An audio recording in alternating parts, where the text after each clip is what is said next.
नमस्कार, बहुत स्वागत है आप सबका। आप देख रहे हैं टॉप 5, जिसमें हाजिर हो जाते हैं हम 5 आपको ये बताने के लिए कि 5 बजे तक 25 बड़ी खबरों का पूरा अपडेट क्या है। तो जानने के लिए शुरू करते हैं आज का टॉप 5 और शुरुआत इस वक्त ग्वालियर से आती एक बड़ी खबर। IBS 24 की खबर का एक महत्वपूर्ण और बड़ा असर दिखा। एसपी ऑफिस में घोटाले का आरोपी गिरफ्तार हो चुका है। 71 लाख का घोटाला करने वाला ये आरक्षक पकड़ा गया। आरोपी अरविंद सिंह भदौरिया है, आरक्षक है, कोर्ट में से पेश कर दिया है, रिमांड मांगी है। एसपी ऑफिस के बिलों में 2018 से 2023 के बीच में कई फर्जी भुगतान पाए गए। आरोपी ने पत्नी के खाते में 17 लाख रुपए ट्रांसफर कर दिए। एसपी राजेश चंदेल ने ट्रेजरी विभाग को इसकी जांच सौंपी। 5 सदस्यीय टीम घोटाले की जांच करेगी। तो एक बड़ा मामला है, मामला दिखाया था और अब इस पर एक्शन भी सामने आने लगे हैं। बड़ा असर हुआ है खबर का।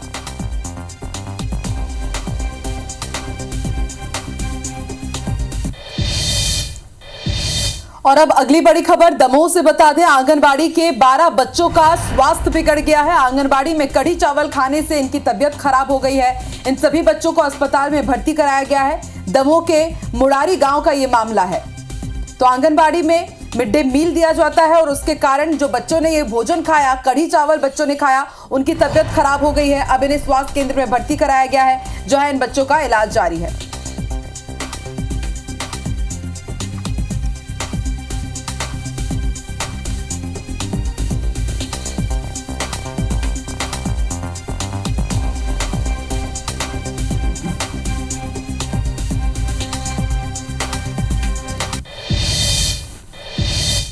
मध्य प्रदेश विधानसभा में सदन के भीतर हरदा कांड गूंजा। विपक्ष ने सरकार पर सवालों के तीखे तीर दागे। नेता प्रतिपक्ष उमंग सिंघार ने सरकार से हरदा कांड की न्यायिक जांच कराने और अपंग हुए घायलों को 1 करोड़ रुपए देने की मांग की। जवाब में मुख्यमंत्री डॉक्टर मोहन यादव ने घायलों को वक्त पर पूरा इलाज देने और दोषियों पर कड़ी कार्रवाई की बात कही। विपक्ष न्यायिक जांच पर अड़ा रहा। खेल मंत्री विश्वास सारंग ने हरदा कांड के आरोपी फैक्ट्री मालिक राजेश अग्रवाल और सोमेश अग्रवाल के नाम के आगे जी लगाकर संबोधित किया, जिसके बाद विपक्ष हंगामा करने लगा। सरकार पर आरोपियों को संरक्षण देने के आरोप लगाए। मुख्यमंत्री के जवाब से असंतुष्ट विपक्ष ने विधानसभा की कार्यवाही का बहिष्कार करते हुए सदन से वॉकआउट कर दिया। वहीं बीजेपी ने कांग्रेस के आरोपों को सिरे से खारिज भी किया है। हरदा में हुए हादसे का आज विधानसभा में अनोखा विरोध देखा गया। हरदा के विधायक रामकिशोर दोगने ने इसका विरोध किया। सुतली बम की माला पहनकर विधानसभा पहुंचे। गांधी प्रतिमा के सामने उन्होंने विरोध जताया। एमएलए दोगने सरकार की कार्रवाई से संतुष्ट हैं। वहीं हरदा हादसे पर नेता प्रतिपक्ष उमंग सिंघार का भी बयान सामने आया। उन्होंने कहा कि अधिकारियों को हटाने से कुछ नहीं होगा, कड़ी कार्रवाई इनके खिलाफ होनी चाहिए। मैं कहना चाहता हूं कि जो अधिकारियों को हटाने से नहीं होता, अधिकारी के निजी काम चल रहा था, चाहे कलेक्टर हो चाहे एसपी हो। आपको अगर सरकार को एक संदेश देना है तो कड़ी कार्रवाई करना चाहिए। हटाने से कोई व्यवस्था नहीं सुधरती।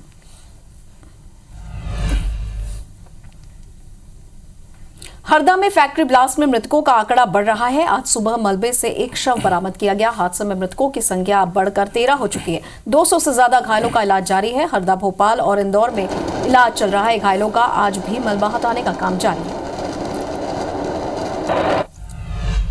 इधर आज हरदा ब्लास्ट के 3 आरोपियों की कोर्ट में पेशी की गई। राजेश अग्रवाल, सोमेश अग्रवाल और रफीक खान की पेश किया गया उन्हें, और पेशी के बाद राजेश अग्रवाल और रफीक खान को जेल भेजा गया। सोमेश अग्रवाल को पुलिस रिमांड पर भेज दिया गया है। इधर हरदा में प्रशासन ने पटाखा फैक्ट्री के पास सर्चिंग शुरू कर दी है। प्रशासन ने फैक्ट्री के आसपास के घरों में तलाशी ली। एक घर से 5 बोरी बम जब्त किए गए। मौके पर फायर ब्रिगेड की टीम भी मौजूद है। और हरदा हादसे पर एक के बाद एक हमने कई खुलासे किए और अब इनसे जुड़ी खबरों पर असर दिख रहा है। हरदा जिला प्रशासन ने जिले में संचालित 12 पटाखा फैक्ट्रियों को जांच करते हुए अमानक पाते हुए सील किया। अनफिट होने की वजह से फैक्ट्री सील की जा रही है। ब्लास्ट के आरोपी राजेश अग्रवाल का घर सील हो चुका है। पुलिस ने देर रात आरोपी के घर जाकर दस्तावेज खंगाले। फैक्ट्री के काम करने वाले मजदूरों के रिकॉर्ड्स भी ले लिए गए, चेक किया जा रहा है। फैक्ट्री ब्लास्ट में मृतकों की संख्या 13 हो चुकी है, 200 से ज्यादा घायल हैं जिनका इलाज जारी है।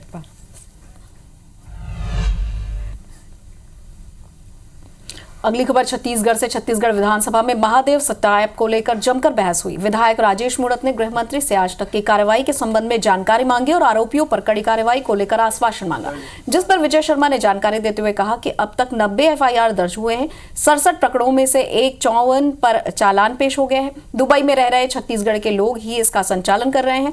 लुकआउट सर्कुलर जारी हुआ है, रेड कॉर्नर नोटिस दिया गया है, प्रत्यार्पण के लिए प्रयास चल रहे हैं। महादेव ऐप से जुड़े बैंक अकाउंट फ्रीज कर दिए गए हैं। जिन अधिकारियों की भूमिका पाई गई है उनके खिलाफ कार्रवाई की गई है। 2 जेल में हैं, कुछ सस्पेंड हैं, जिस पर मूणत ने और भी सवालों की झड़ी लगा दी। साथ ही जवाब से असंतुष्टि जताई। उन्होंने गृह मंत्री से कई जानकारियां भी साझा की। मूणत ने जांच अधिकारियों पर भी सवाल उठाए, जिस पर फिर गृह मंत्री विजय शर्मा ने बताया कि ऑनलाइन गेमिंग और बेटिंग के लिए पूर्व में प्रावधान नहीं था, नए नियम में प्रावधान जोड़े गए हैं। इस प्रकरण में जांच जारी है, पूरी ताकत के साथ इस मामले की जांच की जाएगी। वैसे गिरफ्तारी के संदर्भ में उनके आंकड़े को मैं दुरुस्त करूं कि ये 482 लोगों की गिरफ्तारियां आज तक हुई हैं इस विषय पर।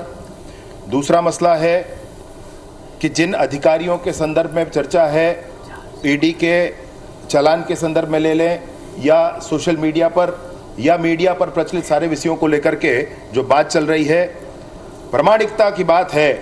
एक बार प्रमाणित होने के बाद माननीय सदस्यों को इस विषय पर कार्यवाहियां होती दिखेंगी, उनको चिंता करने की आवश्यकता नहीं होगी। एफआईआर तो हुई अध्यक्ष महोदय, विवेचना भी हुई, लेकिन एक भी बड़ी मछली पकड़ में नहीं आई। कोई जानकारी आपसे ये कहना चाहता हूं, कोई मछली भी नहीं मगरमच्छ भी हो तो भी पकड़े जाएंगे। आप निश्चित बहुत बढ़िया।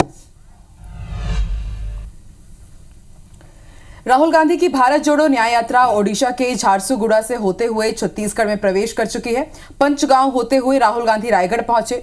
रेंगालपाली में सभा को उन्होंने संबोधित किया और जगह जगह उनका स्वागत किया गया। पीसीसी प्रभारी सचिन पायलट, पीसीसी अध्यक्ष दीपक बैज, पूर्व मंत्री जयसिंह अग्रवाल, उमेश पटेल, शिव डहरिया मौजूद रहे। अपने संबोधन में राहुल गांधी ने प्रधानमंत्री नरेंद्र मोदी की जाति पर एक बार फिर निशाना साधा और कहा कि पीएम मोदी ओबीसी वर्ग के नहीं थे, साल 2000 में घांची थे। वास्तव में मोदी जनरल हैं। देश की 73% वर्ग को कुछ भी नहीं मिल रहा है। किसानों, महिलाओं और मजदूरों को न्याय नहीं मिल रहा है।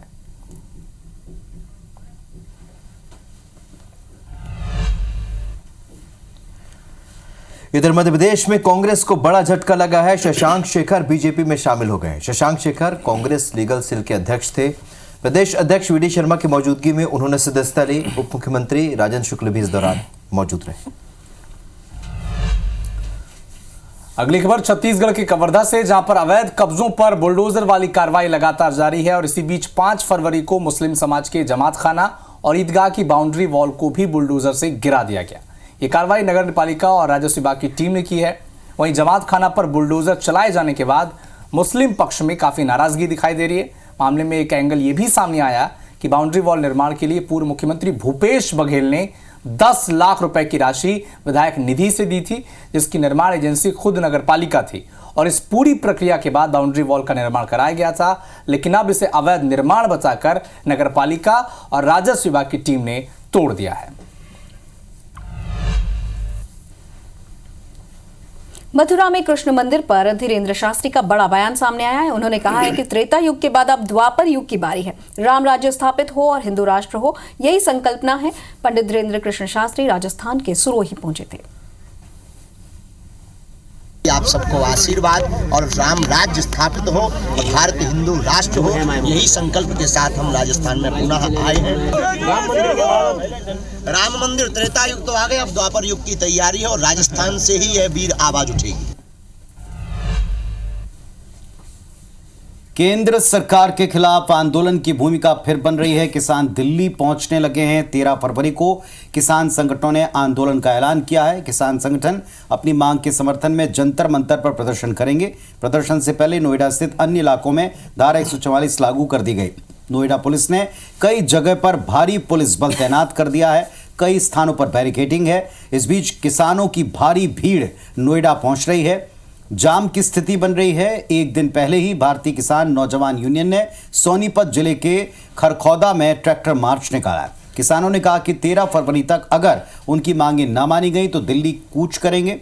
नोएडा और ग्रेटर नोएडा में किसान समूह दिसंबर 2023 से स्थानीय विकास प्राधिकरण द्वारा अधिग्रहित अपनी भूमि के बदले अधिक मुआवजा और विकसित भूखंडों की मांग पर प्रदर्शन कर रहे हैं। इधर श्रीनगर में आतंकियों ने 2 गैर कश्मीरियों पर फायरिंग की और आतंकियों की फायरिंग में 2 युवकों की मौत हो गई। मृतक पंजाब के रहने वाले थे।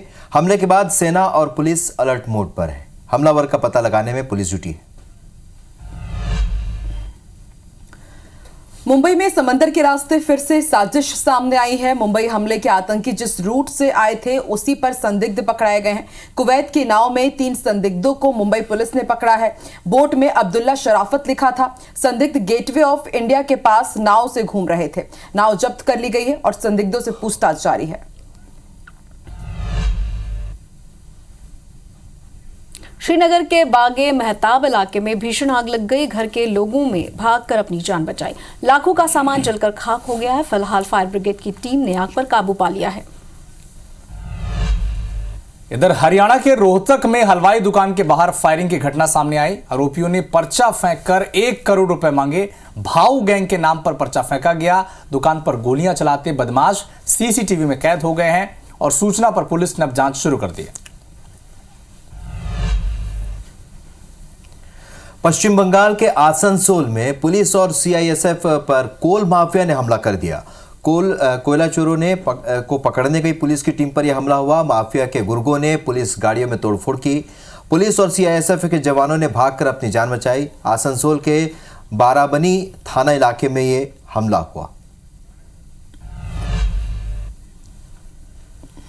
पाकिस्तान में आम चुनाव के लिए मतदान जारी है। मतदान के दौरान पूर्व पीएम इमरान खान ने जेल में पोस्टल बैलेट से अपना वोट डाला। बड़ी संख्या में बैलेट पेपर गायब होने की शिकायत भी सामने आई। बैलेट पेपर गायब होने पर हंगामा हुआ। चुनाव में धांधली की आशंका जताई गई है। पूरे देश में मोबाइल सेवा बंद कर दी गई। आतंकी हमले रोकने के लिए मोबाइल सेवा को बंद करना बताया गया। महाराष्ट्र के नांदेड़ में एक समारोह में खाना खाकर 1000 लोग बीमार हो गए। खाना धार्मिक कार्यक्रम में खिलाया गया था। फूड पॉइजनिंग के शिकार लोगों को अस्पताल में भर्ती कराया गया। अस्पताल में भर्ती लोगों की हालत में सुधार देखने को मिल रहा है।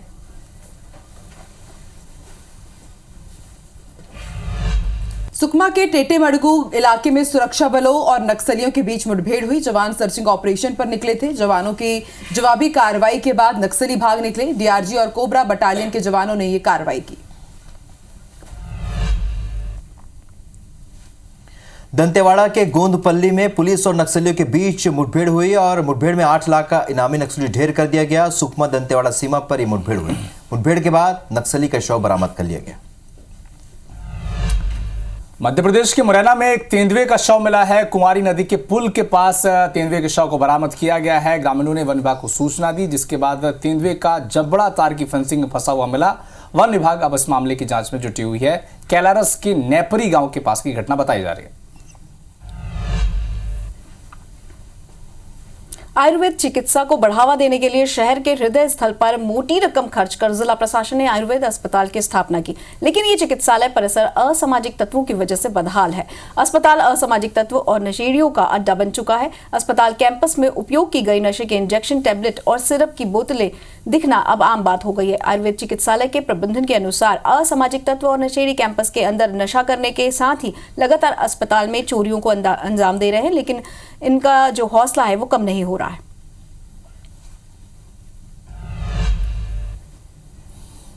उधर इंदौर में फ्लाइट से 2 संदिग्धों को गिरफ्तार किया गया। चेन्नई इंदौर फ्लाइट में ये गिरफ्तारी की गई। दोनों युवक नई दिल्ली के रहने वाले हैं। अलग अलग आधार कार्ड लेकर सफर कर रहे थे। सूचना मिलने पर एयरपोर्ट से इनको पकड़ा गया। दस्तावेज के नाम और फोटो भी अलग पाए गए। सोने की तस्करी का शक है, पूछताछ जारी। रायसेन में सड़क हादसा हुआ है। कार ने बाइक को टक्कर मारी। गुमटी वाले भी कार की चपेट में आ गए। टक्कर के बाद बेकाबू होकर कार पलट गई। हादसे में 9 लोग घायल हुए हैं। 4 घायल अस्पताल में भर्ती कराए गए हैं। 5 घायलों को भोपाल रेफर कर दिया गया है। खबर भिंड से, जहां प्राइवेट स्कूल के 12 से ज्यादा टीचर नजरबंद कर लिए गए। जिला प्रशासन ने कार्रवाई की है। बोर्ड परीक्षा में नकल रोकने के लिए ये कदम उठाया गया। वहीं कार्रवाई को लेकर शिक्षकों में नाराजगी है। शिक्षकों ने इस कार्रवाई को अपना अपमान बताया है।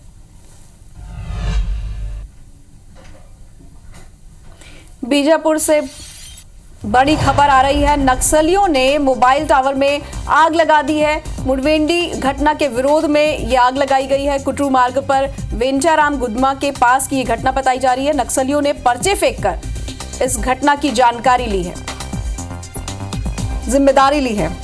तो बीजापुर से बड़ी खबर बता रहे हैं आपको। मोबाइल टावर को नक्सलियों ने फूंक दिया। मुडवेंडी घटना का विरोध बताया इसका कारण। कुटरू मार्ग के ऊपर वेंचारम गुदमा के पास की घटना है, जहां पर्चे फेंक करके इस घटना की जिम्मेदारी नक्सली ले चुके हैं। तो मोबाइल टावर में आग लगाई है, मुडवेंडी घटना के विरोध में आग लगाई है, पर्चे फेंक कर बाकायदा इसकी जानकारी भी दी।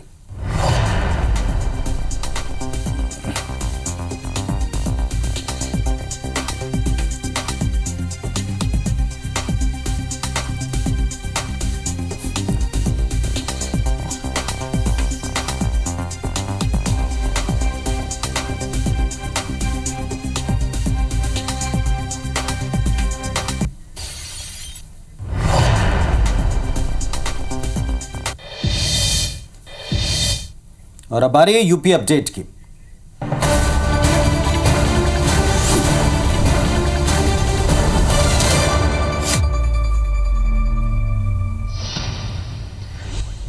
जौनपुर के मीरगंज थाना क्षेत्र के चौकी खुर्द गांव में जमीनी विवाद को लेकर दबंगों ने दरवाजे पर जमकर लाठियां बरसाई। पुरुष और महिला समेत 10 लोग गंभीर रूप से घायल हो गए, जिसमें 2 की हालत नाजुक बताई जा रही है। बेहतर उपचार के लिए जिला चिकित्सालय उन्हें रेफर कर दिया गया है। जालौन में नाले में गिरकर अधेड़ की मौत हो गई। मृतक शराब पीने का आदी था। मृतक की जेब में से शराब का एक क्वार्टर भी मिला। उरईद कोतवाली क्षेत्र के करसान रोड पर बस अड्डे पर यह मामला सामने आया। बुलंदशहर में ट्यूबवेल पर सो रहे किसान की गोली मारकर हत्या कर दी गई। किसान की कनपटी पर गोली मारकर हत्या की गई। पुलिस हत्या और आत्महत्या को लेकर जांच कर रही है। बुलंदशहर के खुर्जा कोतवाली देहात के गांव कनैनी का यह पूरा मामला है।